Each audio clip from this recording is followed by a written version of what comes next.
Hey, what's good, people? This your boy Cincy, aka Mr. Good Vibes, and welcome back to my YouTube channel. Listen, how are you doing? How's the family? How is life? And more importantly, how is your trading? Are you making money? If not, it's okay. Don't worry. Things will definitely get better. But the one thing you don't want to do is to stick away from your plan.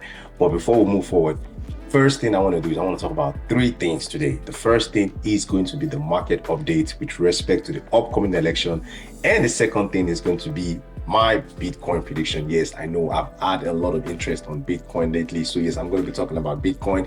And the third thing is going to be my small account challenge and some of the top Forex pairs that I'm looking at. Again, like I always tell people, this is not just a Forex page. I trade everything, even though my name says Goodvibesfxtrader. I trade both Forex, crypto, oil, stocks, options, you name it, man. I like to diversify so that way I have more options. Now, before I keep blabbing, let's just jump on the chart and see what we're looking at. So the first thing I'm looking at today is again three indexes that I always look at to see what the market direction is. And the first one is the SPX500, which pretty much is a conglomerate of all the top 500 companies in the US, and it gives me a direction of what the performance has been. So if I was to zoom out, you can see that this index has been doing fantastic. You know, if I was to look at the 1 year track, you can see that it's been going nothing but to the upside. So let's go back to the weekly chart, and you can see the direction of this index is pretty obvious. Now, the second one is my NASDAQ 100. It's the same thing. You can see the direction has been to the upside, and it's almost as similar as the SPX 500, but this one is the top 500 companies in the US. And the last one is the US 30, which is the one that controls the top 30 industrial companies in the US. So for those of you who have been following me lately, there are quite a few things that I normally look for in my chart to kind of have an idea of what direction I think the market is going to go. So if I was to look at the SPX 500, the first thing I always look at is my primary indicators, and my primary indicators are this B sign and this green arrow, or the red sign, or the S sign and the red arrow. Those are going to be my primary indicators. So if it's a buy, you're going to be getting a B sign, which represents buy, and if it's a green arrow, then that means the direction of the market is going up. But if you get the S sign, then that is more of a sell. And if you get a red arrow, then that means the direction is going to be going down. So you can see the current direction of the market is still representing a buy for one of my primary indicators. Now, but the problem is the secondary indicator, sorry, my second primary indicator is showing me a red arrow, because I've went from a green arrow, now I'm getting a red arrow. Now, remind you, these are weekly candles, which means that the candles, each candle represents Monday to Friday. And one thing that I always like to see is my baseline. My baseline is this green and red line, right? So if I'm getting a buy signal, I always want to make sure that my price is trading above that baseline. Again, this is weekly candle, so Monday to Friday. So you can see the price has been tracking above that baseline, which is this green line, for some time. Well, guess what? This week, we actually got our second red weekly candle, and with the second consecutive weekly candle on the S&P 500, we're also seeing a red arrow indicating the direction to the downside. Now, the second thing that worried me is the fact that we're also seeing this candle close below this baseline. So that was the second thing that worries me. So again, this is already showing me two things that could lead to a potential sell-off in the market next week. So don't be surprised if this happens again. The election night is Tuesday. So before market closes on Tuesday, we're going to be watching for Monday and Tuesday. So again, I don't know what's going to happen, but these are just signs of things that I personally do not like to see on my chart.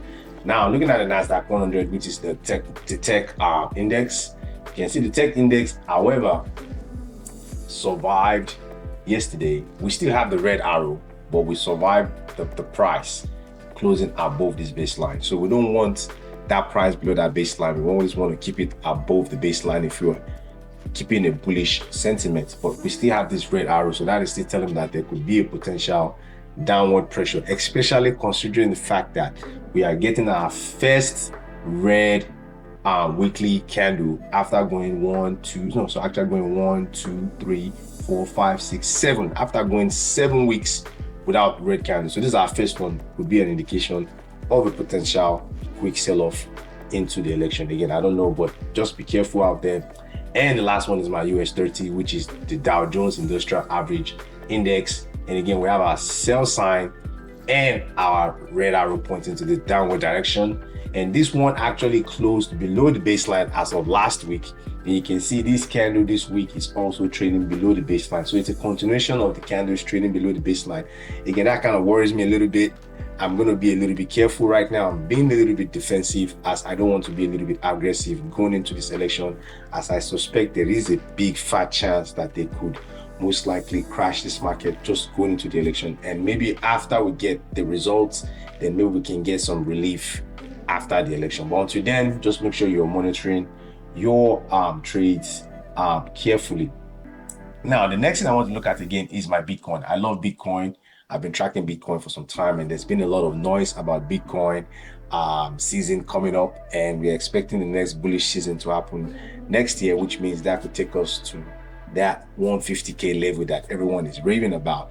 But this is what I'm looking at on the chart, and just let us just take a quick look at what we see on the charts for Bitcoin. So you can see on Bitcoin, I'm currently looking at my primary indicators, which is indicating the B sign, which means it's a buy.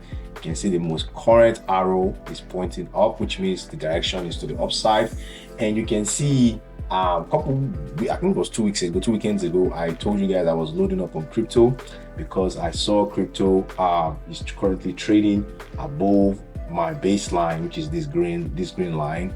You can see it hasn't gone below the baseline so far. So I was a buyer of crypto at this level when crypto dropped a little bit down to the baseline, because I typically like to use the baseline as a support level, but that's provided my secondary indicators below the chart are also in line with what we see on the chart. So I'm going to go back to the secondary indicators in a little bit.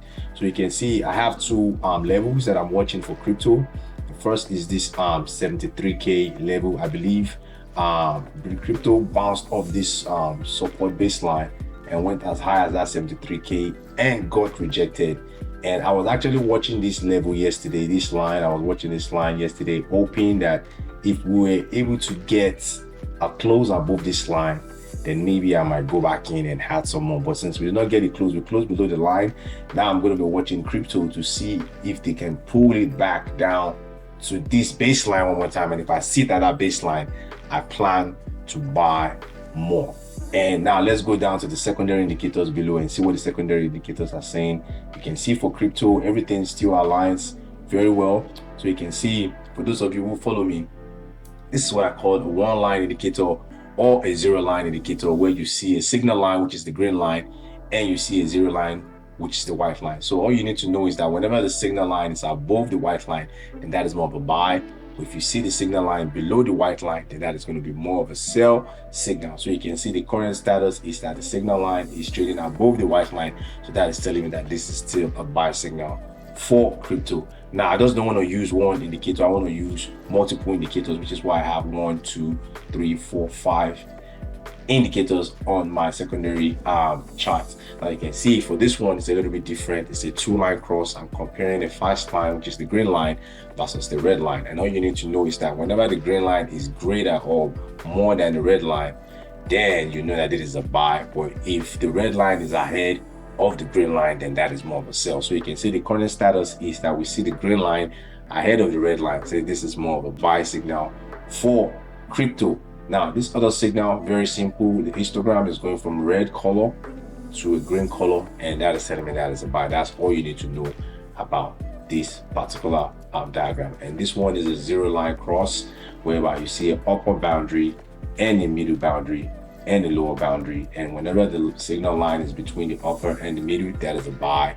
And if it's between the middle and the lower, then that is more of a sell. And the last one is also a 2-line cross, which I like to see. And you see we're comparing the green line and the red line, just like the last one I talked about. And if the green line is ahead of the red line, then that is more of a buy, which is what we currently see, as you see that the green line is ahead of the red. So you can see we got a couple of indicators for crypto that are telling us that this is still a buy signal. And as I'm saying, I'm going to be watching crypto closely to see if we get another retracement to this baseline sometime next week, and that will be the place where I want to pick up more position. Now, lastly, I want to take a look at my small account challenge. For those of you who don't know, I started a small account challenge where I deposited $1,500, $1,500, and I'm expecting to grow this account in the next 30 days. So we've traded for exactly 6 trading days now, and you can see the current status of the account. The balance is currently $1,531. So you can see we haven't made a lot of money. As a matter of fact, I was actually up before, but the account suffered a little bit of a drawback. So you can see we're a little bit flat right now, and the equity balance is actually down about $30 or so. So we're kind of like in a loss right now on this account. And but if you take a look at some of the positions that I'm taking a look at that I picked up yesterday, I saw Euro NZD, and I saw NZD CAD, as well as USD CHF and GBP JPY is actually one of my favorites. So let's quickly go back to the chart and take a look at some of these indexes and why I picked them up. So Euro NZD, you can see for Euro NZD, I have a buy signal and I have a green arrow. Again, this is a weekly chart, and I did see a huge retracement yesterday from the high of the week down to this level, and I see this is my baseline. You can see my baseline is currently a green line, and the weekly chart is above that baseline as well. And if I was to zoom out, you would see that my indicators are actually saying that this is a potential buy. You can see the signal is above the zero line, that is the buy. You can also see that the 2-line cross, the green is above the red, that is a buy. And also you can see that the histogram is currently a green color, that is a buy. And you can see the signal line is above, so it's between the upper level and the middle level, that is a buy. And also the 2-line cross is actually just confirming today, so that is also confirming the last indicator, and that is also a buy. So you can see we have multiple buy signals along with the primary indicator indicating that Euro NZD is actually a good one to look at right now. I still love GBP JPY. As a matter of fact, I bought more GBP JPY yesterday because I still believe this is good. This actually fell all the way down to in between these two moving averages. If only between these two averages, as I believe this was a good support level to pick it up. I used this second moving average to pick up more lot sizes on GBP JPY, and you can see that there was a little bit of a retraction from that level as the buy pressure came in. So like I said, I liked GBP JPY, and because of the retracement from that moving average that we saw there, and I'm expecting it to move to the top of this resistance level in the near future as we continue to hold that. And if you look at the levels below, you can see everything seems to align, and all my buy indicators are still intact and in line. Again, these are simple ways which I trade. I've spoken about 3 things. I've spoken about the market update. I've given you guys my update on Bitcoin. I've also given you guys a quick update on my small account, and I'll continue to add to this. Hopefully in the next couple of days the account will go up, or who knows, maybe it will go down, but I'm going to be slowing down trading for now as we go into next week and go into the election. And again, I don't know what's going to happen, but like I said, once the election is over, it's going to be back to business as usual. So don't get too carried away and too sentimental about what you're buying based on who is going to win and who is going to be the next president. Just make sure you're buying based on the companies that you actually trust personally. Again, this is your boy Cincy, aka Mr. Good Vibes, and let's make some small money together, even if it's just a little.